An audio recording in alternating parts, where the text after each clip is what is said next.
بسم اللہ الرحمن الرحیم۔ سورہ بقرہ کی زیر بحث زیر تفسیر آیت کریمہ کے سلسلے میں جو بات چل رہی تھی وہ یہ تھی کہ نبی کریم صلی اللہ علیہ وسلم نے اور اللہ تعالی نے جن چیزوں کے جوڑنے کا حکم دیا لوگ انہیں کاٹتے ہیں، اور اللہ تعالی نے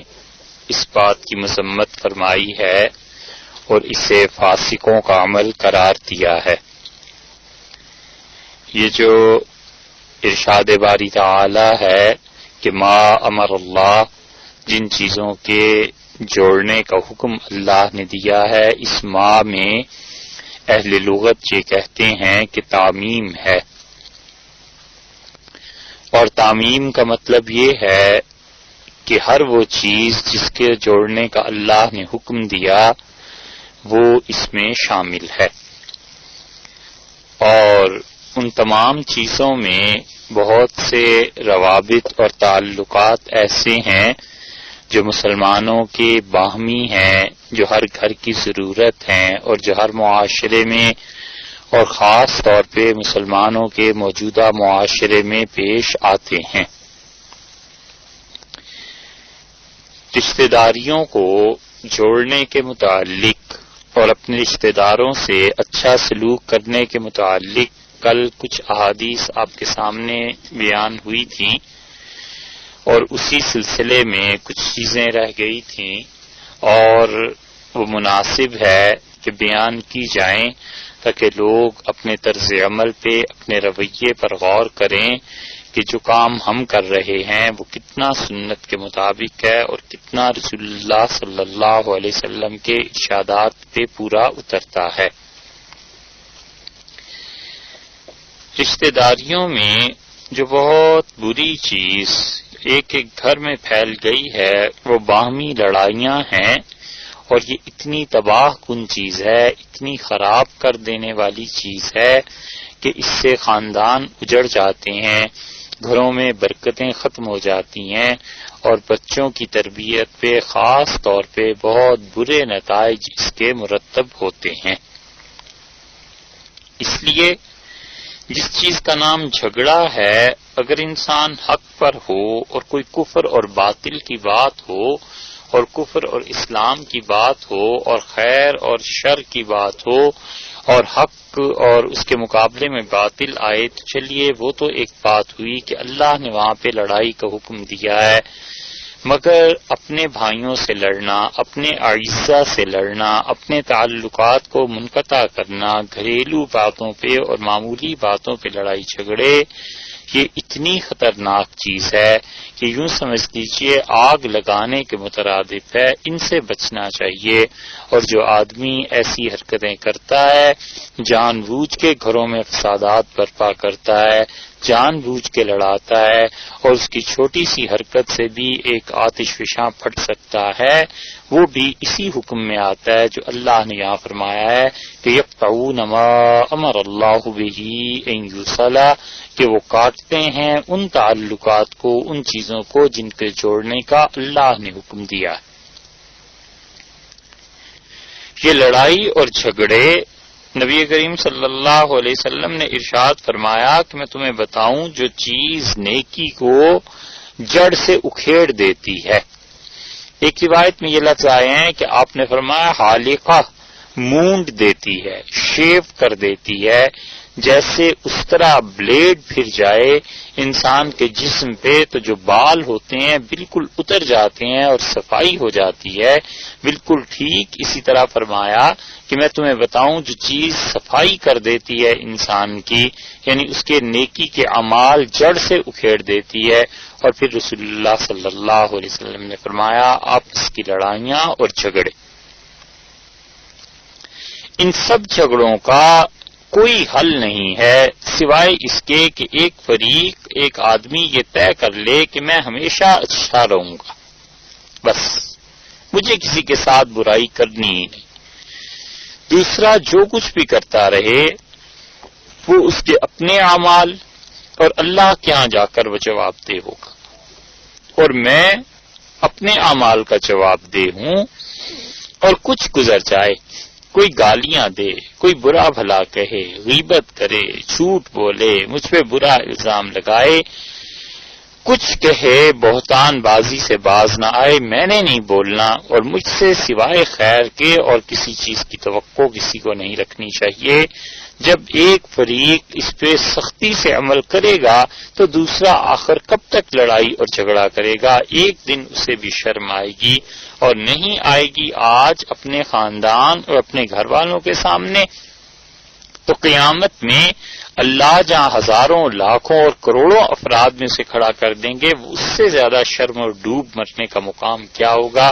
مگر وہاں موت بھی نہیں آئے گی اور وہاں ڈوبنا بھی نہیں ہو سکے گا۔ تو اس لیے گھروں کے یہ لڑائی جھگڑے، آپس کے تعلقات کا خراب کرنا،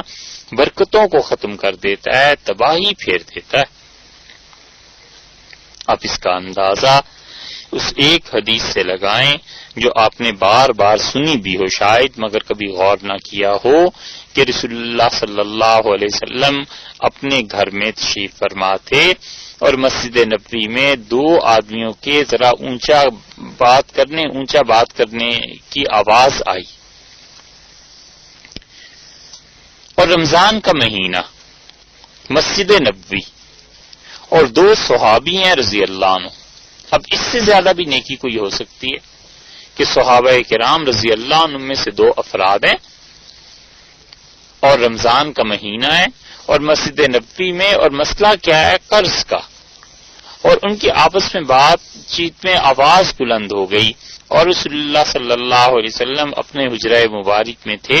آپ باہر تشریف لائے، اور آپ نے فرمایا اللہ نے مجھے لیلۃ القدر کا علم دیا تھا،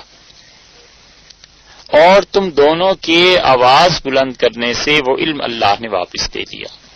تو دیکھو اب رمضان کے آخری عشرے میں اس رات کو تلاش کرو۔ یہ دو آدمی جو اونچا بول رہے تھے، اور ان کا بولنا بعض وجوہ کے اعتبار سے حق پر مبنی تھا، مسجد نبوی میں تھے، اور نبی کریم صلی اللہ علیہ وسلم کے صحابہ کرام رضی اللہ عنہ میں سے تھے، ان کا اونچا بولنا اس سے نقصان یہ ہو گیا کہ لیلۃ القدر کا علم اٹھ گیا، وہ جو برکت کی ایک چیز تھی اللہ نے واپس لے لی۔ تو سوچنا چاہیے کہ ہم جو گھروں میں اونچا بولتے ہیں، جو لڑائی اور جھگڑے کرتے ہیں، کتنی برکتیں ہوں گی جو اٹھ جاتی ہوں گی، اور کتنی برکتیں واپس ہو جاتی ہوں گی۔ ہم میں سے کون ہے جس کا گھر مسجد نبوی کے مقابلے میں ہو، اور کون ہے جو نبی کریم صلی اللہ علیہ وسلم کے صحابہ کرام رضی اللہ عنہ کے مقابلے میں ہو، مگر جو چیز ہونی تھی وہ ہو کر رہی۔ اسی لیے بڑے لوگ جو کہتے تھے کہ گھڑے کا پانی خشک ہو جاتا ہے، اس سے مراد یہی تھی کہ انسان جن جھگڑوں میں پڑ کے اپنے اوقات کو، اپنی صلاحیتوں کو ضائع کرتا ہے، نتیجہ اس کا یہ نکلتا ہے کہ انسان بہت سی برائیوں میں گر جاتا ہے، برکت اٹھ جاتی ہے، اور جب وہ خیر اور برکت اٹھ جائے تو جو چیز 10 دن چل سکتی تھی وہ 5 دن چلتی ہے۔ جس آدمی کی عمر میں برکت تو ہو سکتی تھی اور وہ 60 سال کی عمر میں اتنے کام کر لیتا کہ دوسرا آدمی 100 سال کی عمر میں بھی نہ کر سکتا، اب بے برکتی ہو جائے گی، اور 60 سال میں اتنے بھی کام نہیں ہوں گے جتنا 40 سال کی عمر میں ہو جائیں گے، ہونے چاہیے تھے۔ اس لیے یہ باہمی لڑائی جھگڑے چھوڑ دینا چاہیے انہیں، اور انسان کو طے کرنا چاہیے کہ کوئی کچھ کہے، مجھے اس کے مقابلے میں صبر کرنا ہے، مجھے اس کے مقابلے میں اچھا رویہ رکھنا ہے۔ اسی وجہ سے حضرت درہ رضی اللہ عنہا حاضر ہوئیں جناب رسول اللہ صلی اللہ علیہ وسلم کی خدمت میں، اور یہ درہ جو تھیں یہ ابو لہب کی بیٹی تھی، اور ابو لہب کی مذمت میں قرآن پاک میں آیات نازل ہوئی ہیں، تبت یدا ابی لہب، ابو لہب کے ہاتھ ٹوٹے دونوں۔ یہ اللہ تعالی نے فرمایا ان کی بیٹی انہوں نے اسلام قبول کیا، اور وہ حاضر ہوئیں، اور رسول اللہ صلی اللہ علیہ وسلم سے کتنی اچھی بات انہوں نے دریافت کی۔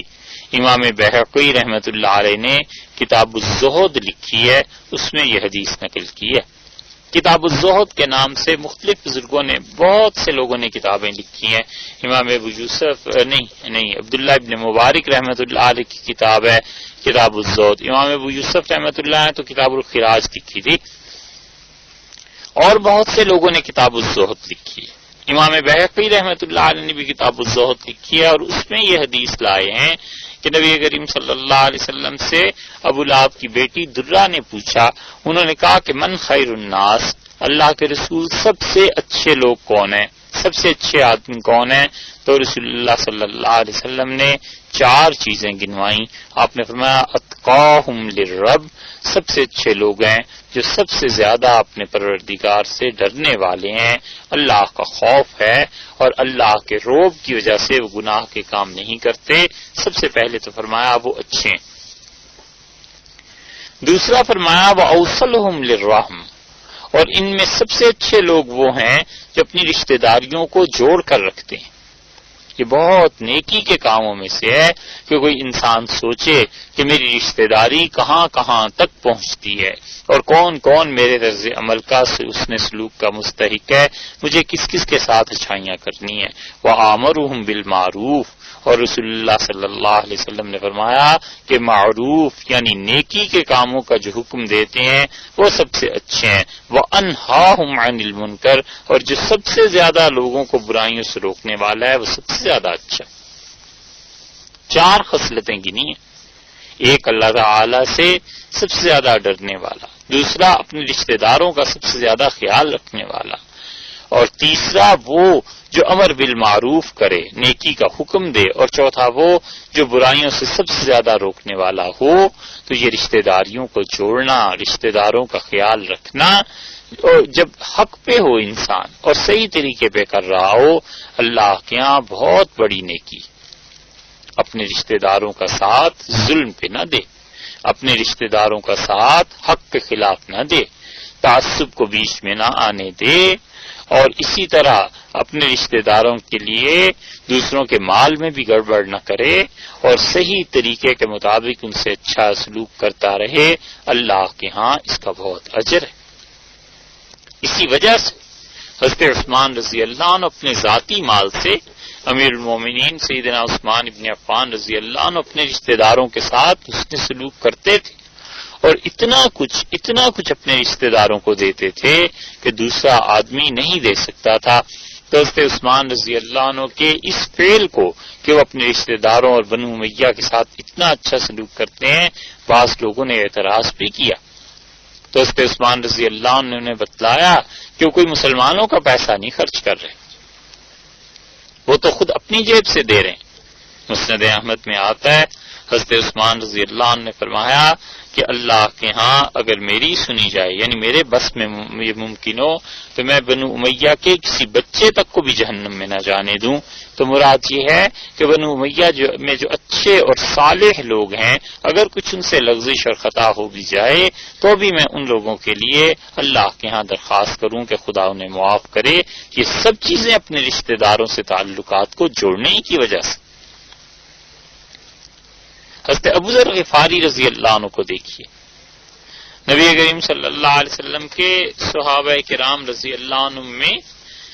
بہت سے لوگ تھے جن پر بعض چیزوں کا غلبہ تھا، اور بعض لوگوں میں بہت سی صفات غلبے کے ساتھ جمع ہو گئی تھی. مثلا حضرت عمر رضی اللہ عنہ کی ذات کو آپ دیکھیں نا، اس میں عدل کا بڑا غلبہ تھا، انصاف کا بڑا غلبہ تھا. اس کے ساتھ دین کے لیے جو ایک غیرت ہوتی ہے، حمیت ہوتی ہے، وہ ان میں بہت زیادہ جمع ہو گئی تھی. اللہ نے اس چیز میں رکھی تھی. علم اللہ نے بہت دیا تھا. ان کے مقابلے میں ان مقابلہ تو نہیں، ان کے علاوہ آپ دیکھیے حضرت علی رضی اللہ عنہ کو اللہ نے ان میں بھی عدل رکھا تھا اور علم رکھا تھا. امیر المومنین سیدنا علی بن ابو طالب رضی اللہ عنہ پہ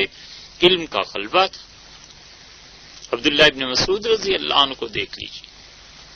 ان پہ بھی علم کا بہت غلبہ تھا. اور حضرت ابو ذر غفاری رضی اللہ عنہ پہ زہد کا غلبہ تھا، بے رغبتی تھی دنیا سے. اسی لیے رسول اللہ صلی اللہ علیہ وسلم سے بہت چیزیں پوچھتے رہتے تھے. اور اسلام لانے والے ابتدائی لوگوں میں سے تھے.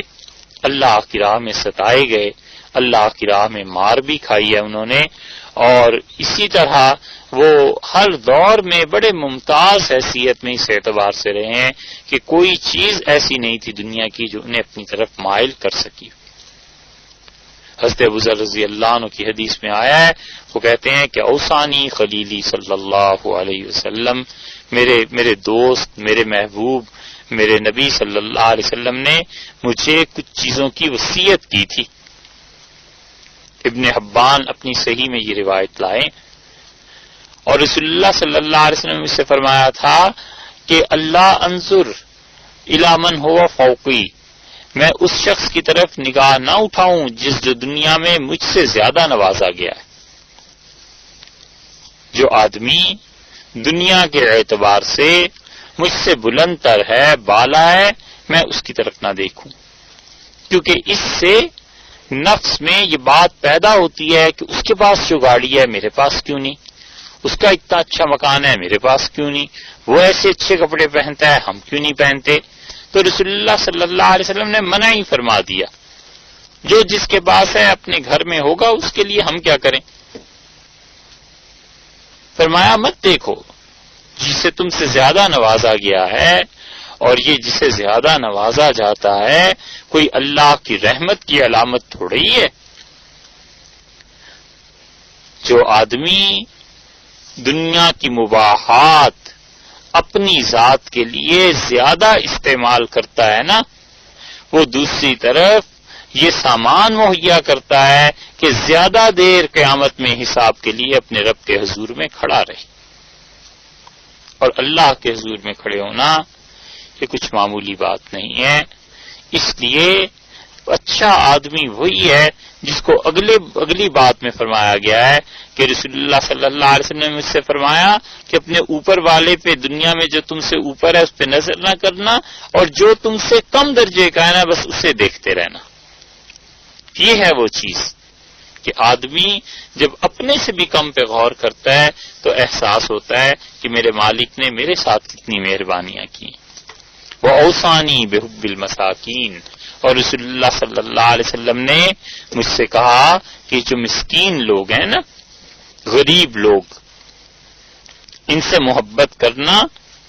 اور پھر فرمایا وَالدُّنْوِ مِنْهُمْ، اور انہیں اپنے قریب بٹھانا. بڑے بے آسرا لوگ، بڑے دل کے ٹوٹے ہوئے لوگ جن کو کوئی نہیں پوچھتا، ان کا دل خوش کرنا اللہ کے ہاں بہت بڑی عبادتوں میں سے ایک عبادت ہے. کہ کسی مومن کا دل جیت لے آدمی، اور ایک فکرے میں اس انسان کے لیے اچھائی کا سامان پیدا کر دے، کہ خدا کا بہت بڑا انعام ہے اس انسان کے لیے جسے یہ توفیق دی جائے. فرمایا غریب لوگوں کو ان کو اپنے قریب کرنا، اپنے قریب بٹھانا. وَأَوْصَانِي، یہ جو آتا ہے نا بزرگوں کے ہاں کہ وہ سرمایہ داروں سے ملنے سے بڑے کتراتے تھے، حکومت والوں سے ملنے سے بڑے کتراتے تھے، بہت تنگ ہوتے تھے، اور غریبوں میں رہ کے خوش ہوتے تھے اور اپنے قریب انہیں جگہ دیتے تھے. وہ اصل میں اسی حدیث کی پیروی. وَأَوْصَانِي، اور رسول اللہ صلی اللہ علیہ وسلم نے مجھ سے فرمایا تھا ان اصل رحمی، کہ میں اپنی رشتہ داری کو قائم رکھوں، اگرچہ میرے رشتہ دار کیا کریں، مجھ سے اپنے تعلقات توڑ لیں، مگر میں اپنے تعلقات کو جوڑتا ہی رہوں. یہ وصیت کی ہے کہ تمہارے رشتہ دار تمہارے ساتھ تعلقات کو توڑتے ہیں نا، یہ ان کا فعل ہے. مجھے تو وہ کہتے ہیں کہ رسول اللہ صلی اللہ علیہ وسلم نے یہ فرما دیا تھا کہ میں رشتہ داری کو جوڑ کے رکھوں گا،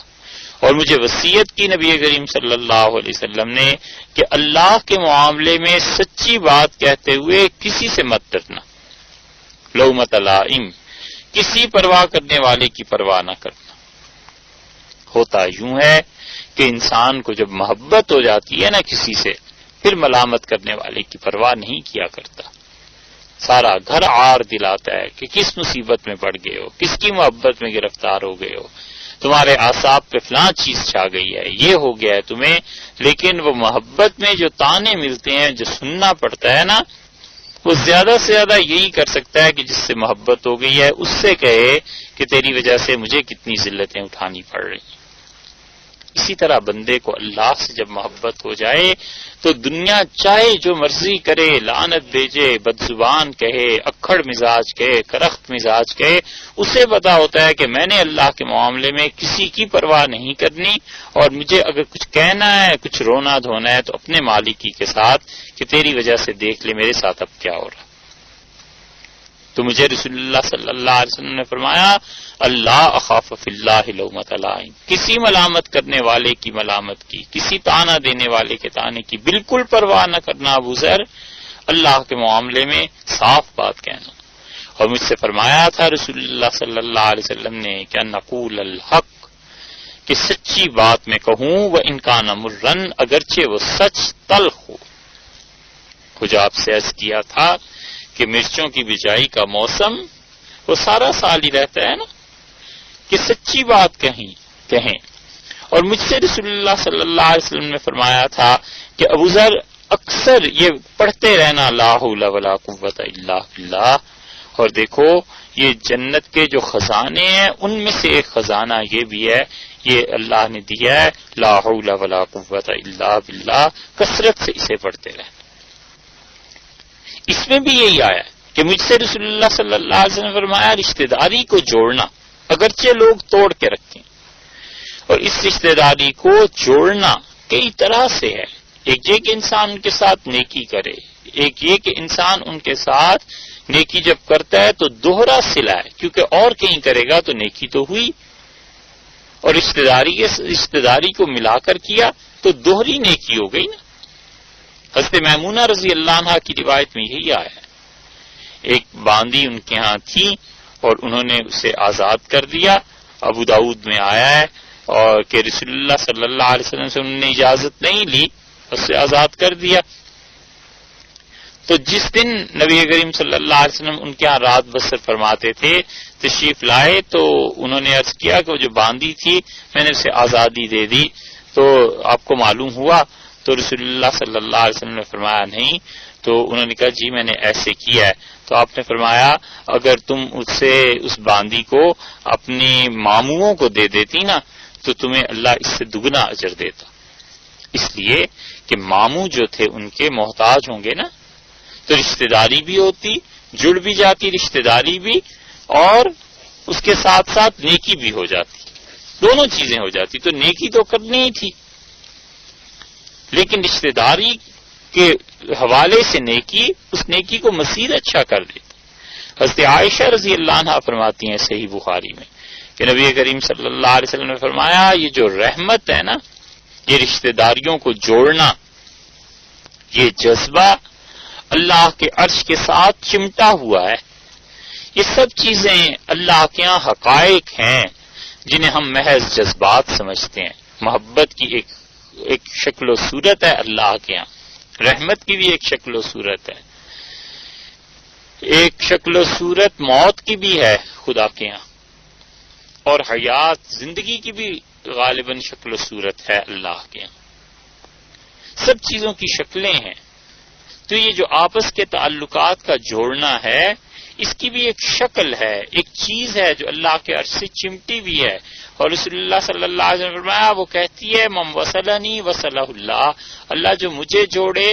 تو اس کو اپنے ساتھ جوڑ دے، اپنا تعلق اسے خدایا تو نصیب کر، اور اللہ جو مجھے کاٹ دے تو اپنی ذات سے اسے کاٹ دے۔ حدیث میں ایک اور جگہ بھی آیا ہے، الفاظ سے خیال گیا نسائی کی روایت کی طرف، وہاں آیا ہے رسول اللہ صلی اللہ علیہ وسلم نے فرمایا من وصل الصف، جو صف کو جوڑ دیتا ہے۔ مسجد میں گئے نا نماز پڑھنے تو دیکھا صفوں میں لوگ آگے چلتے ہیں نا، جب جماعت کھڑی ہوتی ہے تو آپ نے دیکھا ہوگا بعض مرتبہ آدمی کہتا ہے کوئی اور آگے چلا جائے، کوئی اور چلا جائے، میں کیوں جاؤں، اپنی جگہ پہ جمے ہوئے ہیں۔ تو رسول اللہ صلی اللہ علیہ وسلم وم وصل الصف، جس نے صف کو بھر دیا، پر کر دیا، جوڑ دیا، وصلہ اللہ، اللہ کرے اللہ اس سے جڑ جائے۔ آپ نے اس شخص کو دعا دی ہے، آپ نے فرمایا خدا اسے اپنے ساتھ جوڑ دے، اور جو اللہ کے ساتھ جڑ جائے پھر اور چاہیے ہی کیا۔ اسی طرح یہاں بھی یہ لفظ آئے ہیں کہ وہ تعلقات رشتہ داریوں کے وہ کہتے ہیں کہ اللہ جو مجھے جوڑتا ہے اسے جوڑ دے اور جو مجھے توڑتا ہے خدایا اسے توڑ دے۔ ترمذی میں اس سے بھی زیادہ واضح لفظ ہیں۔ حضرت عبد الرحمن ابن عوف رضی اللہ عنہ کی روایت ہے۔ یہ عبد الرحمن ابن عوف رضی اللہ عنہ بہت قدیم صحابہ کرام رضی اللہ عنہ میں سے ہیں۔ بالکل ابتدائی دور میں اسلام قبول کیا تھا انہوں نے، اور رسول اللہ صلی اللہ علیہ وسلم کے بڑے محبوب، بڑے چہیتے۔ حضرت صلی اللہ علیہ وسلم نے وفات کے مرض میں جن لوگوں کو دعا دی ہے، زندگی کے بالکل آخری لمحات میں، ان میں یہ عبد الرحمن ابن عوف رضی اللہ عنہ بھی شامل۔ وہ کہتے تھے کہ میں نے رسول اللہ صلی اللہ علیہ وسلم سے سنا، آپ نے فرمایا کہ اللہ تعالی نے مجھ سے کہا کہ میں رحمان ہوں اور میں نے ہی رحمت کو پیدا کیا ہے، اور میرے نبی میں نے رحمت کو اپنے نام رحمان سے پیدا کیا ہے، تو جو دنیا میں اس رحمت سے کام لے گا ہم اسے اپنے ساتھ جوڑ دیں گے، اور جو رحمت کو کاٹ دے گا ہم اسے بھی کاٹ دیں گے۔ اس لیے یہ رحمت کرنا، یہ لوگوں کے ساتھ نرمی سے پیش آنا، اچھائی کا سلوک کرنا، یہ سب کی سب چیزیں ایسی ہیں کہ اللہ کے ہاں انسان کا بڑا اجر بنتا ہے۔ پھر اس رحمت کو اور اس رشتہ داری کو جوڑنا، اس میں یہ آدمی خیال کرتا رہے کہ میں ایسا نہ ہو جاؤں کہ میں اسی وقت جوڑ کے رکھوں جب لوگ جوڑ کے رکھیں، اور جب رشتہ دار گالیاں دیں پھر، جب وہ برا بھلا کہیں پھر، جب وہ گھر سے نکالیں اور دروازے بند کر دیں کہ خبردار آئندہ ہمارے گھر میں قدم رکھا پھر کیا ہو۔ یہ پوچھنا چاہیے۔ عبداللہ ابن عمر بن العاص رضی اللہ عنہ سے وہ کہتے ہیں کہ رسول اللہ صلی اللہ علیہ وسلم نے فرمایا، صحیح بخاری میں آیا ہے جو لفظ وہ عرض کرتے ہیں، وہ کہتے ہیں کہ رسول اللہ صلی اللہ علیہ وسلم لیس الواصل بالمکافی، رشتہ داری کو جوڑنے والا وہ نہیں ہے جو برابری کی بنیاد پہ جوڑتا ہے، یعنی وہ اچھے ہیں تو ہم بھی اچھے ہیں، وہ آتے ہیں ہمارے گھر ہم بھی جاتے ہیں، بلکہ رسول اللہ صلی اللہ علیہ وسلم نے تو امت کو یہ تعلیم دی ہے کہ ولیکن الواصل، رشتہ داری جوڑنے والا تو وہ ہے کہ اذا قطعت رحمہ، جب رشتہ دار اس رشتہ داری کو کاٹنا چاہیں تو یہ نہ کاٹے وصلھا، یہ جوڑ کے رکھے۔ وہ اپنے گھر کے دروازے بند کر دیں تو یہ اپنے گھر کے دروازے ان کے لیے پھر بھی کھلے رکھے، وہ منع کر دیں آنے سے تو پھر بھی کبھی کبھی چلا جائے، کبھی فون پہ حال پوچھ لے، اس سے بحث نہ رکھے کہ میری غیرت اور عزت میں، یہ سوچے کہ رسول اللہ صلی اللہ علیہ وسلم نے مجھے کہا ہے یہ کہ میں نے جوڑ کے رکھنی ہے، یہ لوگ جو کچھ کرتے رہے۔ ترمذی میں حضرت حذیفہ رضی اللہ عنہ کی روایت نے تو بات ہی مکمل کر دی ہے۔ وہ کہتے ہیں کہ رسول اللہ صلی اللہ علیہ وسلم نے فرمایا کہ اما نہ بننا، اور اما کا کیا مطلب؟ ارشاد فرمایا کہ جو لوگ کہتے ہیں نا کہ لوگ اچھے ہیں تو ہم بھی اچھے ہیں، جو ہمارے ساتھ زیادتی کرے گا ہم بھی کریں گے، لفظ یہ آئے جو ہم پہ ظلم کرے گا ہم بھی ظلم کریں گے، جو ہمارے ساتھ نیکی کرے گا ہم بھی نیکی کریں گے۔ ولیکن وطنوا انفسکم، رسول اللہ صلی اللہ علیہ وسلم فرمایا اپنی زندگی کی نہج مقرر کرو، اپنی زندگی کا طریقہ مقرر کرنا، اور یہ طریقہ رکھنا کہ جو کہیں لوگ کہ ان احسن الناس، اگر لوگ تمہارے ساتھ نیکی کریں تو تم نیکی کرنا، اور دیکھو لوگ برائی کریں تو بھی ان پہ ظلم نہ کرنا۔ فرمایا تمہاری زندگی تو ایسی ہونی چاہیے کہ لوگ جو مرضی کریں تمہارے ساتھ، تم لوگوں کے ساتھ برا نہ پیش آنا۔ یہ ہے وہ چیز جو بالکل آغاز میں کہی کہ ایک آدمی اپنے آپ کو پابند کر لے گھر میں کہ میں نے کسی کے ساتھ برائی نہیں کرنی، بس جو کرتا ہے کرتا رہے۔ مجھے تو رسول اللہ صلی اللہ علیہ وسلم نے یہی تعلیم دی ہے، مجھے تو یہی سکھایا ہے کہ میں برائی کا جواب برائی سے نہیں، برائی کا جواب اچھائی سے دوں گا، میں صبر کر لوں گا۔ پتہ چلے گا جب قبر میں چلا جائے گا، مرے گا، اللہ کے ہاں پہنچے گا، تو پھر پتہ چلے گا کہ آج کے اس صبر کا بدلہ اللہ نے کیسے دیا۔ حضرت ابو ہریرہ رضی اللہ عنہ کی روایت میں آتا ہے، مسلم میں آتی ہے کہ ایک آدمی جناب رسول اللہ صلی اللہ علیہ وسلم کی خدمت میں حاضر ہوا اور اس نے کہا اللہ کے رسول میرے کچھ رشتہ دار ہیں، میں چاہتا ہوں کہ ان سے رشتہ داری کا تعلق قائم رکھوں، وہ یقطعونی، اور وہ مجھ سے نفرت کرتے ہیں، توڑتے ہیں اس رشتہ داری کو۔ میں ان کے ساتھ نیکی کرتا رہا ہوں ہمیشہ زندگی بھر، اور وہ میرے ساتھ بہت برائی کرتے ہیں، اور میں بڑے صبر سے کام لیتا ہوں ان کے مقابلے میں، لیکن وہ ہمیشہ میری توہین کرتے، یجہلون علیہ، مجھ پہ زیادتیاں کرتے ہیں۔ تو آپ کو معلوم ہے اس کا جواب رسول اللہ صلی اللہ علیہ وسلم نے کیا دیا؟ آپ نے فرمایا ان کنتا کما قلتا، جو تم کہہ رہے ہو نا، اگر واقعی یہ بات ہے، تم اتنی اچھی طرح ہو، تو معاک من اللہ ظہیر علیہم ما دمت علی ذلک، جب تک تم اپنی اس اچھی روش پہ قائم رہو گے اللہ ہر وقت تمہاری مدد کرتا ہی رہے گا۔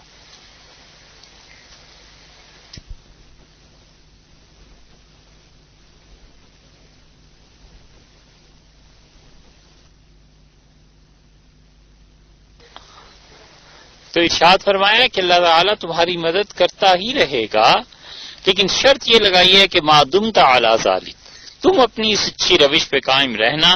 کون شخص ہے جس کی زندگی میں مشکل مواقع پیش نہیں آتے، اور کون ایسا ہے جسے اللہ سے دعا مانگنے کی ضرورت پیش نہیں آتی، اور کون ایسا ہے جو اضطرار اور اضطراب میں اپنے ہاتھ مالک کے سامنے نہیں پھیلا دیتا۔ یہ مشکل مواقع ہوتے ہیں نا، اس وقت اللہ کی مدد چاہیے ہوتی ہے۔ رسول اللہ صلی اللہ علیہ وسلم اپنے رشتہ داروں کے ظلم پر صبر کرو، اللہ تمہاری مدد کرے گا۔ بڑی جلدی حالات پھر جاتے ہیں، 5 سال 10 سال 15 سال پہلے جا کر دیکھ لیں، تصور میں لائیں جو رشتہ دار ظلم کرتے تھے آج ان کا کیا مقام ہے، اور ان کے مقابلے میں جن لوگوں نے صبر کیا ہے اللہ نے انہیں کتنا نوازا ہے۔ یہ ہوتا ہے، ظلم کرنے والا ایک دن اپنے انجام کو پہنچ جاتا ہے۔ حضرت ابو ہریرہ رضی اللہ عنہ کی روایت میں آیا ہے کہ نبی کریم صلی اللہ علیہ وسلم نے فرمایا 3 آدمی ایسے ہیں حاسبہ اللہ حسابا یسیرا، اللہ ان کا حساب قیامت میں بڑی آسانی سے لے لے گا اور اپنی رحمت کے ساتھ جنت میں بھی بھیج دے گا۔ تو میں نے عرض کیا میرے ماں باپ آپ پہ قربان، اللہ کے رسول وہ کون سے 3 خوش قسمت ہیں؟ رسول اللہ صلی اللہ علیہ وسلم نے فرمایا جو عطا کرتے رہے ان کو جو انہیں محروم رکھتے تھے۔ بڑے دل گردے کا اور حوصلے کا کام ہے کہ جس نے اپنی اچھے دور میں آپ کو محروم رکھا، آپ پر جب آج اچھا دور آیا ہے تو آپ اسے محروم نہ کیجیے، آپ اسے عطا کیجیے۔ اور رسول اللہ صلی اللہ علیہ وسلم نے فرمایا جو اپنے رشتہ دار اس کے کاٹتے تھے ہٹاتے تھے اسے، اب جب ان کو پیش آئی ہے ضرورت تو یہ ان کا مددگار ثابت ہوا۔ اور آپ نے فرمایا جس پر ظلم ہوتا رہا اور جب بدلہ لینے کا وقت آیا تو اس شخص نے معاف کر دیا۔ اور فرمایا ابو ہریرہ فَإِذَا فَعَلْتَ ذَلِكَ، اور اگر تم ایسے کام کرو گے تو اللہ تمہیں جنت میں لے جائے گا، بڑی سہولت سے چلے جاؤ گے۔ عقبہ ابن عامر ہیں، انہوں نے کئی باتیں رسول اللہ صلی اللہ علیہ وسلم سے پوچھی تھیں، بہت اچھے سوالات حدیث میں کئی جگہ پہ ان کے آئے ہیں۔ نسائی میں آیا ہے، انہوں نے پوچھا تھا رسول اللہ صلی اللہ علیہ وسلم سے کہ کوئی چیز بتا دیں ہر نماز کے بعد پڑھوں، تو آپ نے فرمایا تھا ہر نماز کے بعد یہ آیت الکرسی پڑھتے رہنا، اور ارشاد فرمایا تھا کہ عقبہ جو یہ چیزیں پڑھتا رہے گا، یہ آیت الکرسی ہر نماز کے بعد، بس جنت کے اور اس کے درمیان تو موت ہی رہ جاتی ہے۔ پھر یہ کہتے ہیں کہ مسند احمد میں کہتے ہیں کہ میں حاضر ہوا نبی کریم صلی اللہ علیہ وسلم کی خدمت میں، تو میں نے ان کا دست مبارک اپنے ہاتھوں میں پکڑ لیا، محبت سے رسول اللہ صلی اللہ علیہ وسلم کا ہاتھ اپنے ہاتھوں میں تھام لیا، اور میں نے عرض کیا اللہ کے رسول مجھے بتائیں ایسے اعمال جو بہت ہی اچھے ہوں، یعنی خوب اللہ کو راضی کرنے والے ہوں، اللہ تعالیٰ بڑا خوش ہوتا ہو ان کاموں سے، مجھے بتا دیں۔ تو رسول اللہ صلی اللہ علیہ وسلم فرمایا عقبہ سلمن قطعک، جو توڑیں تو ان سے جوڑ کے رکھنا، اور جو تجھے محروم کریں جب تیرا وقت آئے تو انہیں دینا عطا کرنا، اور جنہوں نے ظلم کیا ہو اس ظلم سے درگزر کرتے رہنا۔ اور ایک روایت میں آتا ہے رسول اللہ صلی اللہ علیہ وسلم نے فرمایا اگر تم یہ کرو گے نا تو پھر تمہاری عمر طویل ہو جائے گی، ایک اللہ تمہارے رزق کو اور زیادہ کر دے گا، یہ 2 انعامات تو نقد دنیا میں ہی مل گئے کہ عمر بھی طویل ہو گئی اور رزق بھی خدا تمہارا زیادہ کر دے گا، مگر دیکھو کرنا یہ ہے کہ جو توڑے اس کے ساتھ جوڑ کے رکھنا، اور جو تمہیں محروم کرے تم اسے عطا کرتے رہنا، اور جو تم پہ ظلم کرے اس ظلم سے درگزر کرنا، معاف کرنا۔ امام احمد ابن حنبل رحمۃ اللہ علیہ اپنی مسند میں اس حدیث کو لائے ہیں کہ رسول اللہ صلی اللہ علیہ وسلم نے فرمایا کہ آدم کے بچوں کے اعمال، حضرت آدم علیہ الصلوۃ والسلام کے اولاد یعنی ان کی تمام مخلوق کے اعمال اللہ تعالی کے سامنے جمعرات کو پیش ہوتے ہیں، تو اللہ کہتا ہے جس نے اپنے رشتہ داروں سے لڑائیاں کی ہیں نا، رشتہ داری کو کاٹا ہے، اس کے اعمال، اس کی نیکیاں قابل قبول نہیں۔ یہ کیا چیز ہے؟ یہ وہ چیز ہے کہ اللہ کی طرف سے رحمت اٹھ جاتی ہے، برکتیں اٹھ جاتی ہیں۔ اسی لیے حضرت عبداللہ ابن مسعود رضی اللہ عنہ کے متعلق آیا ہے کہ 29ویں رمضان میں 29ویں رات کی جب صبح ہوتی تھی نا، آخری روزہ ہوتا تھا، کیونکہ امکان تو ہوتا تھا کہ آج شام چاند نظر آ گیا تو عید ہو جائے گی، اگلے دن یکم شوال آ جائے گی، تو 29ویں رات کی صبح کو عبداللہ ابن مسعود رضی اللہ عنہ لوگوں کو بٹھاتے تھے، دعا مانگتے تھے، غالباً قرآن پاک کی تکمیل پہ۔ تو عامش رحمت اللہ علیہ جو ان کے شاگرد تھے وہ کہتے ہیں کہ عبداللہ ابن مسعود رضی اللہ عنہ صبح کے وقت اپنے حلقے میں بیٹھے، یعنی چاروں طرف ان کے لوگ تھے، تو انہوں نے کہا کہ میں اللہ کی قسم دے کے کہتا ہوں کہ اگر تم میں سے کوئی شخص ایسا ہے نا جس نے اپنے رشتہ داروں سے اچھا سلوک نہیں رکھا ہوا، قام عنا، میں اس سے اللہ کی قسم دیتا ہوں ہم سے ہٹ جائے، اٹھ جائے۔ اور پھر فرمایا فَإِنَّا نُرِيدُ أَن نَّدْعُوَ رَبَّنَا، ہم لوگوں کا خیال کیا ہے، ہم اس لیے جمع ہوئے ہیں کہ اللہ سے دعا مانگیں، اور دیکھو آسمان کے دروازے جو ہیں نا اس شخص کی دعا کے لیے نہیں کھلتے جس نے اپنے رشتہ داروں سے برا سلوک کیا۔ برکت اٹھ گئی نا، رحمت اٹھ گئی، رشتہ داروں کے ساتھ لڑائی اور برا سلوک،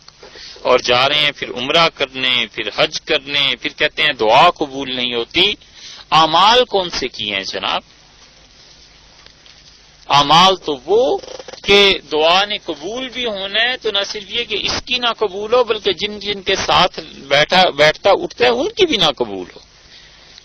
رحمت ہٹ جاتی ہے ایسے آدمی سے۔ اسی لیے ابن مسعود رضی اللہ عنہ نے فرمایا میں خدا کا واسطہ دیتا ہوں، قسم دیتا ہوں اٹھ جائے، یعنی ہم تو ایک اچھے کام کے لیے جمع ہوئے ہیں اور اس گناہ کی نحوست پڑے گی اور ہماری بھی دعا قبول نہیں ہوگی، تو انہوں نے فرمایا مت بیٹھے۔ یہ چیزیں ہیں، یہ اچھے کام ہیں جن کے کرنے کا رسول اللہ صلی اللہ علیہ وسلم نے حکم دیا ہے، بتلایا ہے کہ معاشرہ کیسے اچھا بنے گا، نیکیاں کیسے ہوں گی۔ رشتہ داروں کے ساتھ، اللہ کی عام مخلوق کے ساتھ اچھا سلوک کرنا، جوڑ کے رکھنا۔ حضرت معاذ رضی اللہ عنہ کی روایت میں آیا ہے، وہ کہتے تھے کہ رسول اللہ صلی اللہ علیہ وسلم نے فرمایا جس شخص نے گھر بنایا، بلڈنگ بنائی، اس نے کوئی ظلم نہیں کیا، یعنی کسی کی زمین پہ ناجائز قبضہ کر لیا ہو، کسی کا مال ہتھیا لیا ہو، ولا اعتداء، اور نہ ہی بلڈنگ بنانے میں اس نے فضول خرچی سے کام لیا، فضول خرچی بھی نہیں کی، یا اس شخص نے رسول اللہ صلی اللہ علیہ وسلم نے فرمایا پودا لگایا، پیڑ لگایا، درخت لگایا، نہ تو اس نے ظلم کیا کہ پودا کہیں سے چھین کے لے آیا، اور نہ ہی حد سے بڑھا کہ کسی اور کی زمین میں لگا دے، اس لیے پودے لگا دے تاکہ دوسرے کی زمین اپنے قبضے میں کل کو کر لے۔ تو فرمایا ظلم نہ کرے اور حد سے نہ بڑھے۔ تو جو بھی شخص یہ دو کام کرے گا، بڑی بلڈنگ گھر بنائے گا، پودا لگائے گا، کان لہو اجر جاریا منتفع بہ من خلق الرحمن تبارک و تعالی، خدائے رحمان تبارک و تعالی، اللہ تعالی کی مخلوق میں جب تک لوگ اس بلڈنگ سے فائدہ اٹھاتے رہیں گے، جب تک لوگ اپنا سر چھپاتے رہیں گے اس بلڈنگ میں، یا یہ کہ جب تک وہ پودا اس دنیا میں لوگوں کے کام آتا رہے گا، رسول اللہ صلی اللہ علیہ وسلم نے فرمایا اللہ اس کے لیے اجر کرتا جائے گا، اسے موت کے بعد یعنی اجر ملتا رہے گا، زندگی میں بھی موت کے بعد بھی۔ یہ جاری ثواب ہے، گھر بنائے، کوارٹر بنائے، جن لوگوں کے سر چھپانے کی جگہ نہیں ہے ان کو دے۔ اس لیے یہ نفلی عمرے، یہ 2-2 لاکھ اور 1-1 لاکھ روپیہ خرچ اس پہ کرنا، اس سے کہیں زیادہ نیکی کے کام یہ ہیں کہ آپ دیکھیے کتنے غریب ہیں جنہیں سر چھپانے کی جگہ میسر نہیں ہے، اور کرایہ دار ہر مہینے ان کے سر پہ آ کر کھڑا ہو جاتا ہے، کبھی برتن ان کے باہر پڑے ہوتے ہیں اور کبھی لڑائی کی آوازیں آ رہی ہوتی ہیں، اور کتنے غریب ہیں جن کو کرایہ تو درکنار، وہ تو فٹ پاتھوں پہ سوتے ہیں، انہیں اٹھائیے۔ اس کے لیے 1 لاکھ میں 1 کمرہ اگر تیار ہو جائے، 2 کمرے بن جائیں، اسے دے دیں کہ یہ تمہارا گھر ہے، اور جب تک وہ رہے گا سر چھپائے گا اس میں، رسول اللہ صلی اللہ علیہ وسلم نے فرمایا کہ تمہارے لیے یہ صدقہ جاریہ ہے۔ امام احمد ابن حنبل رحمۃ اللہ علیہ اس حدیث کے راوی ہیں۔ یہ رسول اللہ صلی اللہ علیہ وسلم نے اسی لیے بتلایا ہے کہ معاشرے میں نیکی عام ہو، اچھا چلن عام ہو، اور صحابہ کرام رضی اللہ عنہم ان کاموں کو کرنے میں کچھ حرج نہیں سمجھتے تھے۔ اب تو کوئی آدمی لوگوں کے لیے اگر گھر بنوا دے، کوئی پیڑ لگائے،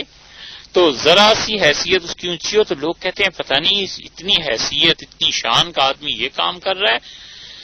یہ اس زمانے میں بھی پیش آیا تھا۔ حضرت ابو درداء رضی اللہ عنہ کی روایت میں آتا ہے ایک آدمی ان کے پاس گزرا اور وہ پیڑ لگا رہے تھے دمشق میں۔ دمشق جا بسے تھے حضرت ابو درداء رضی اللہ عنہ، اور تو اس نے کہا کہ حضرت آپ یہ کام کر رہے ہیں، وہ انت صاحب رسول اللہ، اور آپ رسول اللہ صلی اللہ علیہ وسلم کے صحابی ہیں، یعنی اتنا چھوٹا سا کام آپ کی شان کے خلاف ہے۔ تو انہوں نے کہا لا تعجل علیہ، ارے اتنی جلدی مجھ پہ حکم نہ لگاؤ، اتنی جلدی نہ کرو میرے متعلق، اتنی جلدی اعتراض نہ کرو میرے کام پہ۔ میں نے رسول اللہ صلی اللہ علیہ وسلم سے سنا ہے، آپ نے فرمایا تھا کہ جو شخص پیڑ لگائے، پودا لگائے، کھیتی باڑی کرے، اور اس کی اس کھیتی سے کوئی آدمی نفع اٹھائے، اس درخت سے، وَلَا خَلْقٌ مِّن خَلْقِ اللَّهِ، اللہ کی مخلوق میں سے کوئی بھی اس سے نفع اٹھائے، إِلَّا كَانَ لَهُ بِهِ صَدَقَةٌ، یہ اس کی نیکی ہے جو اللہ اسے اس کا اجر دے گا۔ دیکھا آپ نے، اس سے کوئی خدا کی مخلوق فائدہ اٹھائے، پرندے آ کے بیٹھ جائیں، اس سے کوئی پرندہ اپنے گھر کے لیے کوئی چیز لے لے، اس کی کھو میں چونٹیاں اپنا گھر بنا لیں، کوئی جانور ہے اس پودے سے اپنا رزق حاصل کرتا ہے، انسان ہے اس پودے سے اسے پھل ملتا ہے، کسی کو چھاؤں ملتی ہے، کچھ بھی نہیں تو ہوا جو صاف ہو جاتی ہے، یہ ساری چیزیں اللہ کے ہاں تو ہیں۔ اس لیے آدمی جتنے کام بھی کرتا ہے نیکی کے، یہ اللہ کے ساتھ اپنا تعلق جوڑنا ہے، اللہ کے ساتھ اپنے تعلق کو قائم کرنا ہے، اور اللہ نے اس کا حکم دیا ہے کہ میرے ساتھ تعلق کو قائم کرو۔ اور ظالم وہ ہے، فاسق وہ ہے، بے حکم وہ ہے، نافرمان وہ ہے جو اللہ کے ان احکامات کو توڑتا ہے، ان چیزوں کو جوڑتا ہے جن سے اللہ نے توڑنا لکھا، اور ان چیزوں کو توڑتا ہے جن کا اللہ نے جوڑنا طے فرمایا۔ اس کے بعد تیسری چیز بیان فرما رہے ہیں اس آیت میں، یفسدون فی الارض، زمین میں فساد مچاتے ہیں یہ لوگ۔ دیکھا آپ نے، تیسری چیز بیان فرما دی کہ زمین پر کیا کرتے ہیں، فساد مچاتے ہیں۔ اس آیت کریمہ میں اگر ہم یہ لیں اس سے مراد کہ یہودی فساد مچاتے ہیں تو وہ تو ہمیشہ ہی ہوتا رہا ہے، اور یا یہ کہ مشرکین مکہ فساد مچاتے ہیں تو مشرکین نے بھی فساد کیا رسول اللہ صلی اللہ علیہ وسلم کے زمانے میں، اور مشرک کو، کافر کو جب حکومت ملتی ہے تو اس کے فسادات کئی گنا بڑھ جاتے ہیں۔ اور یا پھر منافقین مراد لے لیجئے کہ یہ منافق فساد کرتے ہیں، اور یہ فساد سارے کا سارا جو مدینہ منورہ میں داخلی اور خارجی طور پر برپا ہوتا رہا، اس کے عوامل اور اس کے محرک یہ تینوں تھے، ایک یہودی، ایک مشرکین مکہ، اور ایک منافقین جو رسول اللہ صلی اللہ علیہ وسلم اور صحابہ کرام رضی اللہ عنہم کے خلاف آئے دن کچھ نہ کچھ بات کرتے رہتے تھے۔ یہ فساد آدمی کے اندر کا فساد ہے، حسد ہو جاتا ہے لوگوں سے، یہ اندر کا گناہ ہے، یہ اندر کو پاک رکھنا یہ فرض ہے، فرض. جس طرح نماز ناپاک کپڑوں سے نہیں ہوتی نا، اسی طرح نجات ناپاک باطن کے ساتھ نہیں ہوتی. اگر اندر ناپاک ہے نا تو پھر نجات اسی وقت ہوگی جب پاک کرے گا، اور اگر ظاہر ناپاک ہے نا کپڑے تو نماز اسی وقت ہوگی جب پاک کرے کپڑے. تو جسم کا پاک ہونا فرض، کپڑوں کا پاک ہونا فرض، اور دل کا پاک ہونا فرض نہیں ہے. دل پہلے پاک کرے. حضرت انس رضی اللہ عنہ کی روایت میں آیا ہے، وہ کہتے ہیں ہم نبی کریم صلی اللہ علیہ وسلم کے ساتھ بیٹھے ہوئے تھے اور رسول اللہ صلی اللہ علیہ وسلم فرمایا ابھی دیکھو تمہارے پاس ایک آدمی آئے گا اور یہ شخص جنتی ہے. تو کہتے ہیں ہم نے دیکھا ایک انصاری آیا، صحابی تھے رضی اللہ عنہ، اور ان کی داڑھی سے پانی کے قطرے گر رہے تھے، وضو کر کے آئے تھے، اور اپنے الٹے ہاتھ میں انہوں نے جوتے پکڑے ہوئے تھے، جوتے اٹھائے ہوئے تھے. بس آ کے بیٹھ گئے. ہم سب لوگ انہیں دیکھتے رہے کہ اچھا یہ شخص ہے جس کے بارے میں رسول اللہ صلی اللہ علیہ وسلم نے بتلایا ہے کہ یہ جنتی ہے. کہتے ہیں پھر جب دوسرا دن اگلا آیا تو ہم پھر بیٹھے ہوئے تھے، رسول اللہ صلی اللہ علیہ وسلم نے فرمایا ابھی ایک شخص تمہارے پاس آئے گا، یہ جنتی ہے. تو کہتے ہیں ہم نے پھر دیکھا وہی صاحب تھوڑی دیر میں تشریف لائے جیسے پہلے آئے تھے. پھر تیسرے دن بھی رسول اللہ صلی اللہ علیہ وسلم نے فرمایا ابھی ایک شخص تمہارے پاس آنے والا ہے اور یہ جنتی ہے. تو ہم سمجھ گئے کہ یہ کہیں وہی تو نہیں ہے جو 2 دن آتا رہا. تو دیکھا تیسرے دن بھی وہی آدمی آیا. تو انس رضی اللہ عنہ کہتے تھے 3 مرتبہ رسول اللہ صلی اللہ علیہ وسلم نے اس شخص کے لیے گواہی دی کہ وہ جنتی ہے. تو عبداللہ بن عمر بن العاص رضی اللہ عنہما وہ کہتے تھے، اسی حدیث میں آیا کہ انہوں نے کہا مجھے بڑا شوق ہوا، بہت جستجو ہوئی کہ میں دیکھوں یہ آدمی کرتا کیا ہے جو رسول اللہ صلی اللہ علیہ وسلم فرما رہے ہیں کہ یہ جنتی ہے. تو کہتے ہیں کہ میں نے ان سے جب مجلس رسول اللہ صلی اللہ علیہ وسلم کی مکمل ہوئی، ختم ہوئی، تو اٹھ کے چل پڑے سارے لوگ. تو میں ان کے ساتھ چلا گیا، وہ میرے والد کے دوست تھے. اور میں نے کہا گھر میں کچھ بات ایسی ہو گئی ہے تو میں 3 دن تک گھر نہیں جا سکتا، اور اگر آپ اجازت دیں تو چچا میں آپ کے ساتھ چلا جاؤں. تو انہوں نے کہا بیٹے ضرور چلو. انس رضی اللہ عنہ کہتے ہیں کہ رات ہوئی ان کے گھر، کھانا انہوں نے کھلایا، پھر باتیں کرتے رہے، بس اس کے بعد وہ سو گئے. تو کہتے ہیں 3 راتوں میں اسی طرح ہوا کہ وہ صبح اس طرح آتے تھے مسجد نبوی میں یا کہیں بھی رسول اللہ صلی اللہ علیہ وسلم کے پاس، میں ساتھ ہوتا تھا، رات کو جا کے وہ کھانا کھلاتے تھے، باتیں کرتے تھے، سو جاتے تھے. اور 3 راتوں میں نے یہ دیکھا کہ جب ان کی آنکھ کھلتی تھی وہ اللہ کو یاد کرتے تھے، سبحان اللہ، الحمدللہ، اللہ اکبر، یہ چیزیں پڑھتے رہتے تھے، پھر سو جاتے تھے. اور یہاں تک کہ جب فجر کی نماز کا وقت ہوتا تھا تو اس سے کچھ پہلے وہ اٹھتے تھے اور اٹھ کے تہجد پڑھ لیتے تھے. تو کہتے ہیں عبداللہ بن عمر رضی اللہ عنہ کہتے تھے کہ تیسری رات جب گزری تو میرے جی میں یہ آیا کہ اتنا بڑا آدمی جنتی، اور وہ بھی رسول اللہ صلی اللہ علیہ وسلم نے فرمایا ہے، اور عمل اس کے اتنے تھوڑے. تو مجھے اپنے دل میں محسوس ہوا کہ اس کے تو کوئی خاص اعمال ہیں ہی نہیں. تو کہتے ہیں میں نے سوچا بجائے اس کے کہ میں دل میں یہ بات رکھوں میں ان سے کر ہی کیوں نہ دوں. تو میں نے کہا چچا بات یہ ہے کہ میں نے اپنے گھر میں کون سی ایسی بات کی تھی کہ نہ جاؤں، مگر 3 مرتبہ رسول اللہ صلی اللہ علیہ وسلم سے آپ کے لیے میں نے سنا ہے کہ آپ نے فرمایا ابھی وہ آدمی آئے گا جو جنتی ہے، پھر دوسرے دن، پھر تیسرے دن. تو میں چاہتا تھا دیکھوں آپ کتنی عبادت کرتے ہیں. تو میں نے تو 3 راتوں اور 3 دنوں میں کوئی نہیں دیکھا کہ فلم ارا کا عملتا کبیر عمل کوئی ایک چیز ایسی نہیں دیکھی جو بڑا عمل ہو. فملذی بلغ بک ما قال رسول اللہ صلی اللہ علیہ وسلم. تو یہ جو رسول اللہ صلی اللہ علیہ وسلم نے آپ کے لیے اتنی بڑی بات کہی ہے نا، یہ کیا ہے اس کی وجہ، مجھے یہ بتا دیں. کہتے ہیں انہوں نے مجھ سے کہا میرے بھتیجے کوئی ایسی بات نہیں بیٹے، یہ رسول اللہ صلی اللہ علیہ وسلم نے فرمایا ہے بس فرمایا ہے، باقی میں کوئی نیکی کے اتنے بڑے لمبے چوڑے اعمال نہیں ہیں. تو عبداللہ ابن عمر رضی اللہ عنہ کہتے تھے میں جب چل پڑا تو انہوں نے مجھے بلایا پھر واپس اور کہا ہاں ایک بات ہے، اور وہ یہ کہ میرے بیٹے لا اجد فی نفسی لأحد من المسلمین غشا ولا حسد. میرا دل جو ہے نا یہ اللہ کی ساری مخلوق کی طرف سے ایسا پاک ہے کہ کبھی میرے دل میں کسی کے متعلق حسد نہیں آتا، اور نہ ہی دل میں کبھی یہ آیا ہے کہ میں کسی انسان سے کو دھوکہ دوں، کسی سے زیادتی کروں، کسی سے غش خیانت کروں. بس اتنی بات، اس کے علاوہ کوئی چیز نہیں میرے دل میں. یہ وہ چیز تھی جو ان کو جنت میں لے گئی. یہ سعد ابن مالک رضی اللہ عنہ تھے. یہ ہے اندر کا پاک ہونا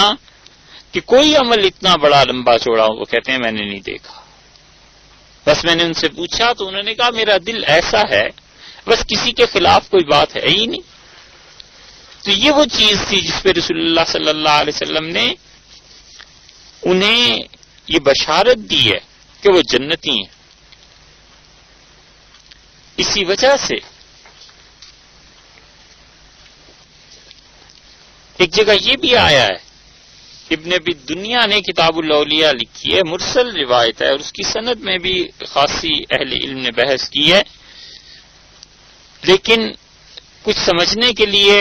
کافی ہے وہ بھی کہ رسول اللہ صلی اللہ علیہ وسلم نے فرمایا میری امت میں جو ابدال ہوں گے نا وہ جو جنت میں جائیں گے بڑے بڑے کبار اولیاء کرام، بڑے بڑے اور اونچے درجے کے اولیاء اللہ، تو فرمایا اب اس کی جنت میں نہیں چلے جائیں گے کہ وہ نماز کثرت سے پڑھتے تھے، روزے کثرت سے رکھتے تھے، صدقہ کثرت سے کرتے تھے. اللہ اپنی رحمت سے لے جائے گا انہیں جنت میں. کیوں؟ وہ دل کے بادشاہ تھے، وسلامت الصدور، اور ان کا سینہ ٹھنڈا تھا ہر ایک کی طرف سے. یہ جو سینے کی سلامتی ہے نا، یہ جو دل کا پاک ہونا ہے کہ دل میں کسی کی طرف سے بغض نہ رہے، کینہ نہ رہے، اور دل کھلا ہو،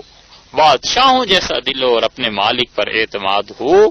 یہ مالک پہ اعتماد، یہ توکل علی اللہ، یہ بھروسہ، یہ چیزیں ہیں جو اپنے انجام کے اعتبار سے کہیں آگے آدمی کو لے جاتی ہیں. اتنا آدمی آگے نفلی عبادات نماز اور روزے سے نہیں پہنچتا جتنا دل کی سلامتی سے پہنچتا ہے. اس لیے یہ چیز ہے کہ آدمی اپنے اندر فساد نہ ہونے دے. یہ دنیا میں جتنا فساد برپا ہے نا، یہ سچ پوچھئے تو ہمارے اندر کا فساد ہے، یہ جب باہر آتا ہے تو پھر فساد ایسے مچتا ہے. قتل کا جذبہ اندر ہوتا ہے کہ میں مار ڈالوں، خون کر ڈالوں کسی کا، اور جب وہ کسی کو قتل کرتا ہے تو یہ اندر کا اس کا فساد تھا، اب باہر آیا، اس کا سینہ ٹھنڈا ہو گیا. مگر وہ جو بچے یتیم ہو گئے اور جو عورت بیوہ ہو گئی اور جو ماں باپ کے جوان اولاد مر گئی، اس کا حساب اللہ کیا نہیں دینا. امام احمد ابن حنبل رحمۃ اللہ علیہ نے یہ روایت نقل کی ہے. امام بہقی رحمۃ اللہ علیہ بھی لائے ہیں کتاب الزہد میں کہ حضرت ابو ذر کہتے ہیں کہ رسول اللہ صلی اللہ علیہ وسلم نے فرمایا قد افلح بلا شک و شبہ، فلاح پا گیا وہ آدمی من اخلص قلبہ للایمان، جس نے اپنے دل سے اللہ کے لیے ایمان قبول کیا. دل شہادت دیتا ہے کہ اللہ تو ایک ہے، تیرا کہا ہوا سچ ہے، پروردگار جنت جہنم تقدیر سب حق ہیں، تیرے رسول علیہ الصلوۃ والسلام سب سچے تھے. دل گواہی دیتا ہے کہ رسول اللہ صلی اللہ علیہ وسلم آخری نبی تھے اور ان کے صحابہ کرام رضی اللہ عنہم جنتی تھے، تیرے مقبول بندے تھے. یہ دل جب گواہی دینا ایسی چیزوں کی تو رسول اللہ صلی اللہ علیہ وسلم فلاح پا گیا، کامیاب ہوا وہ آدمی جس کا دل ایمان کی گواہی دے اور اس کے دل کو اللہ نے سلامت کر دیا اور صاف دل ہو. یہ صاف دل. اور تیسری چیز فرمائی کہ سچی زبان. اور چوتھی چیز رسول اللہ صلی اللہ علیہ وسلم نے فرمائی کہ مطمئن ہو نفس اس کا اللہ کے ساتھ کہ اللہ کی طرف سے ہے جو کچھ بھی ہے، مجھے حکم مانگنے کا ہے، میں مانگتا رہوں گا، اور اگر مالک دعا کو قبول نہ کرے اور جو میں مانگ رہا ہوں اس کے برعکس ہو جائے تو بھی میں راضی ہوں، مالک مجھ سے زیادہ بہتر سمجھتا ہے. پانچویں چیز رسول اللہ صلی اللہ علیہ وسلم نے فرمائی کہ اس کے اخلاق اچھے ہوں تو بلا شک و شبہ وہ فلاح پا گیا، آدمی کامیاب ہو گیا. یہ قلب کی سلامتی، یہ دل کی سلامتی، یہ زبان کی سچائی، یہ کچھ معمولی باتیں ہیں، مگر افسوس کہ یہ امت انہی چیزوں سے تو خالی ہو گئی. دل سلامت نہیں رہے، دلوں میں صفائی نہیں رہی، نیتیں خراب ہو گئیں. نیکی بھی کرنا اس نیت سے کہ اس کا شہرہ ہو جائے، نیکی اس نیت سے کرنا کہ یہ آدمی ذرا دبا رہے، نیکی اس نیت سے کرنا کہ مولوی صاحب سے کبھی کبھی واسطہ پڑتا ہے، چلو نکاح موت میں ہی تو پڑتا ہے، اس سال ذرا پیسے ایسے دے دیں گے اور اچھی خدمت کر دیں تو مولوی صاحب بھی ہمارا خیال کریں. اور مولوی صاحب بھی نماز پڑھاتے ہوئے یہ سوچیں کہ چونکہ شیخ صاحب ذرا 2 منٹ لیٹ آتے ہیں لہذا جماعت 2 منٹ لیٹ کرائی جائے. یہ دل اللہ کے لیے ہے یا لوگوں کے لیے ہے؟ دل اللہ کی یاد کے لیے ہے. اللہ نے یہ دل دیا تھا مجھے یاد رکھنا، اور اس دل کو اتنا ناپاک کر لیا ہے، اتنا گندا کر لیا ہے، اتنا گندا کر لیا ہے کہ کچھ مت پوچھئے. بت سجائے ہوئے ہیں، ایک دولت کی لکشمی دیوی سجائی ہوئی ہے، ایک حسن کی کوئی دیوی سجائی ہوئی ہے، اور ایک کوئی اور دیوی اور دیوتا سجائے ہوئے ہیں. آخر کس دن یہ دل پاک ہوگا اور کس دن اللہ کا نور آئے گا اور کس دن خدا کی تجلیات اس پہ پڑیں گی اور کب یہ مومن ہوگا؟ ظاہر کا مومن اور باطن کا کافر، ظاہر کا مسلمان اور باطن کا منافق، نہ زبان کی سچائی، نہ اعمال کی سچائی، اور نہ ہی دل میں وہ صفائی اور سچائی جس صفائی کے بعد مالک کو اپنے گھر میں آنے کی دعوت دینی تھی. دل صاف رکھے، دل اللہ کی یاد کے لیے ہے، پاک رکھے دل کو، وگرنہ یہ فساد دل کا جب ظاہر ہوگا تو پھر سارے زمانے کا فساد مچ جائے گا. اندر فساد ہوتا ہے انسان کے، یہ اندر کا فساد باہر آتا ہے. دنیا میں جو کچھ بھی آپ دیکھتے ہیں، نیکی، بھلائی، برائی اور بدتمیزیاں، یہ سب کا سب دل کا فعل ہے. یہ دل جیسا دشمن اور دل جیسا دوست کوئی نہیں. فساد اندر کا ہے، وہ باہر آ جاتا ہے. اسی لیے اللہ نے فرمایا کہ یفسدون، فساد مچاتے ہیں. ان منافقوں کے دل میں حسد تھا رسول اللہ صلی اللہ علیہ وسلم کے خلاف، ساری زندگی اس حسد میں مبتلا رہے اور نبی کریم صلی اللہ علیہ وسلم کو تنگ کرتے رہے. کبھی ایک تہمت، کبھی ایک الزام، کبھی ایک بات، کبھی دوسری بات، کبھی ان کے گھر والوں پہ تہمتیں، رسول اللہ صلی اللہ علیہ وسلم کی زوجہ محترمہ پہ تہمتیں، اور اس طرح کی 20 چیزیں. یہ سچائی کے ساتھ آپ دیکھیں یہ دل کی خرابیاں نہیں تھیں تو اور کیا تھا. اور پھر دل کے اس فساد سے سارے جہان کو برباد کرنا، اور جب ہدایت مل جائے تو گھونگھٹ نکال کے توبہ کرنا، تنہائی میں جا کے معافی مانگنا کہ صاحب مجھ سے غلطی آپ کے معاملے میں ہوئی، معافی چاہتا ہوں. اب اس آدمی کو بدنام تو 10,000 آدمیوں میں کیا نا، اور معافی تنہائی میں. یہاں یہ حدیث نہیں یاد آئی کہ رسول اللہ صلی اللہ علیہ وسلم نے فرمایا جو گناہ تم چھپ کے کرتے ہو اس کی توبہ چھپ کے کر لیا کرو، اور جو گناہ لوگوں کے سامنے کرتے ہو توبہ بھی اعلانیہ کرو، نیکی بھی کھلے بندوں کرو تاکہ لوگوں کو پتا چلے کہ اس شخص نے رجوع کر لیا. اس لیے حضرت ابو ذر رضی اللہ عنہ کو رسول اللہ صلی اللہ علیہ وسلم نے ان چیزوں کی تلقین کی ہے. یہ دل کا ہے سارا معاملہ، اندر کا فساد ہے. رسول اللہ صلی اللہ علیہ وسلم نے فرمایا، اور کس سے؟ عبداللہ ابن کعب کہتے ہیں میرے والد سے کہا تھا رسول اللہ صلی اللہ علیہ وسلم نے، آپ نے فرمایا 2 بھوکے بھیڑیے بکریوں کے ریوڑ میں چھوڑ دیے جائیں تو وہ بھوکے بھیڑیے اتنی درندگی سے بکریوں کو نہیں چیرتے پھاڑتے جتنا دو بھوکے بھیڑیے انسان کے دل میں جب داخل ہو جائیں. اور پھر رسول اللہ صلی اللہ علیہ وسلم نے فرمایا جب مال کی حرص آدمی کو لگ جائے نا کہ مال زیادہ ہونا چاہیے یہ، اور بڑا بننے کی تمنا، عہدہ، نام، حب جاہ اور حب مال، یہ دونوں ایسی چیزیں ہیں کہ انسان کے قلب میں اتنا فساد برپا کرتی ہیں کہ دو بھیڑیے بکریوں کو اتنی درندگی کا نشانہ نہ بناتے جتنا یہ اندر سے اس کا دل درندہ ہوا ہے کہ کسی طرح مال مال مال، پیسہ پیسہ پیسہ ہی ہر چیز ہو گئی. اخلاقیات انسان کے ساتھ نہیں رہی،